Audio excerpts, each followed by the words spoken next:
When she was growing up, my mum used to have tea made from leaves.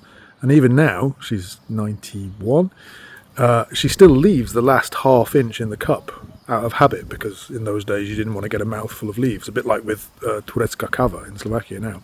Well, when I was making the tea test video, I had a bunch of material that didn't make the cut because I didn't want the video to go on for 20 minutes.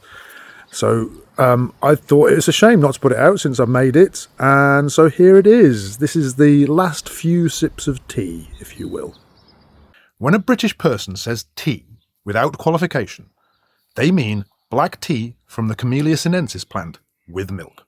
When I released the short with the British definition of tea, stripped of its beverage context, there was a flood of comments like this one from Anth491, pointing out that tea can also be the name of a meal.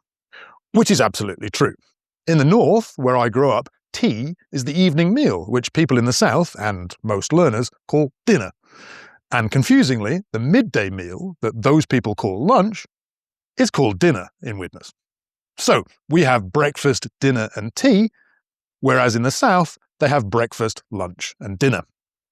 We traditionally have dinner ladies cooking and serving the meal in the school canteen, and in the wonderful northern sitcom The Royal Family, the mother often asks her daughter and son-in-law when they come visiting in the evening, "Have you had your tea?" "Yeah." "What'd you have?" "Dairy on toast." That's karička na hrianku, in case you're wondering. Tea arrived in Britain from China in the 1600s. Expensive, exotic, initially a curiosity. One comment from Eric Giac brought up a fascinating fact that had come up in my research but not made it to the final cut. I heard that if the product came by land, it's called chai, and if by sea, then it's called tea. Not unreasonably, Eric didn't trust AI to answer this question, so I double-checked it. And it turns out it's true. Both words come from the same Chinese root, from the Fujian dialect pronunciation te and the Mandarin cha. Two pronunciations of the same word, which then travelled in different directions. Overland, through Central Asia, Persia and Russia, you get cha, which becomes shai in Arabic and chai in Slovak. By sea, via Dutch traders mostly, you get the Fujian pronunciation, which gives you te in Dutch and eventually tea in English.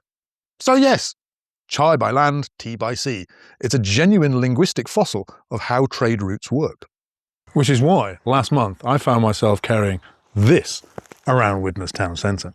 Richard Gaidosh, 8943, mentioned that he orders 600 bags of Barry's tea from Ireland at a time because, and I quote, "tea here is such..." expletive.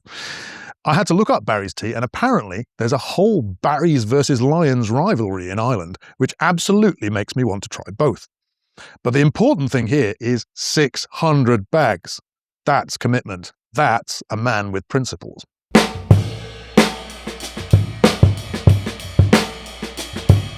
And finally, Dado22, amongst several others, pointed out that in Slovakia and Czechia, the drink that gets offered in all those social situations I described, when someone arrives, when there's bad news, when you need to talk, isn't tea or coffee at all. It's beer, or wine, or a poldetsi of something stronger.